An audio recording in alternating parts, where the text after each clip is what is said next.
जायशा की मोहब्बत का सबसे बड़ा धोखा। अब उसकी पूरी दुनिया बिखरने वाली है। जायशा ने सुफियान की मोहब्बत हासिल करने के लिए अपनी पूरी जिंदगी का सबसे बड़ा फैसला लिया था, लेकिन अब यही मोहब्बत उसकी जिंदगी को तबाही के ऐसे मोड़ पर ले जाने वाली है जहां से वापसी शायद नामुमकिन होगी।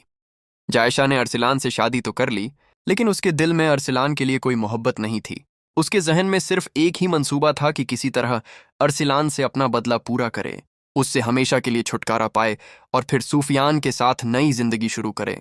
उसे पूरा यकीन था कि सुफियान आज भी उसी से मोहब्बत करता है, लेकिन उसका यह यकीन उस वक्त पूरी तरह टूट जाएगा जब उसे पता चलेगा कि सुफियान अब किसी दूसरी लड़की को पसंद करता है। यह खबर जायशा के लिए किसी बड़े सदमे से कम नहीं होगी।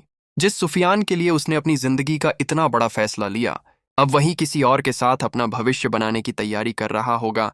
ये सच जानकर जायशा अंदर से पूरी तरह टूट जाएगी। उसके सारे ख्वाब, सारी उम्मीदें और सुफियान के साथ जिंदगी बिताने का सपना एक ही पल में बिखर जाएगा।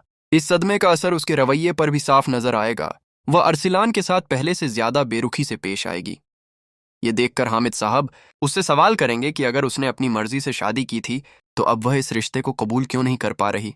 लेकिन जायशा उनके किसी सवाल का जवाब नहीं दे पाएगी, क्योंकि उसके दिल का राज अब धीरे धीरे सबके सामने आने वाला होगा। इसी दौरान शेरी की नज़र एक दिन जायशा और सुफियान पर पड़ जाएगी। दोनों को साथ देखकर उसके दिल में शक पैदा होगा कि इनके बीच सिर्फ दोस्ती का रिश्ता नहीं है। शेरी ये बात फौरन हामिद साहब को बता देगी, जिसके बाद उन्हें भी जायशा पर शक होने लगेगा। दूसरी तरफ अरसलान भी अपने अब्बू से साफ कह देगा कि जायशा उसके साथ रहना ही नहीं चाहती। उसे लगता है कि उसके दिल में कोई और बसा हुआ है। अब हामिद साहब के सामने सबसे बड़ा सवाल यही होगा कि आखिर वह कौन है जिसकी वजह से जायशा अपने शौहर को अपनाने के लिए तैयार नहीं है। लेकिन कहानी का सबसे दर्दनाक मोड़ तब आएगा जब जायशा एक रेस्टोरेंट में सुफियान को किसी दूसरी लड़की के साथ हंसते मुस्कुराते देख लेगी। दोनों को साथ देखकर उसके पैरों तले जमीन खिसक जाएगी।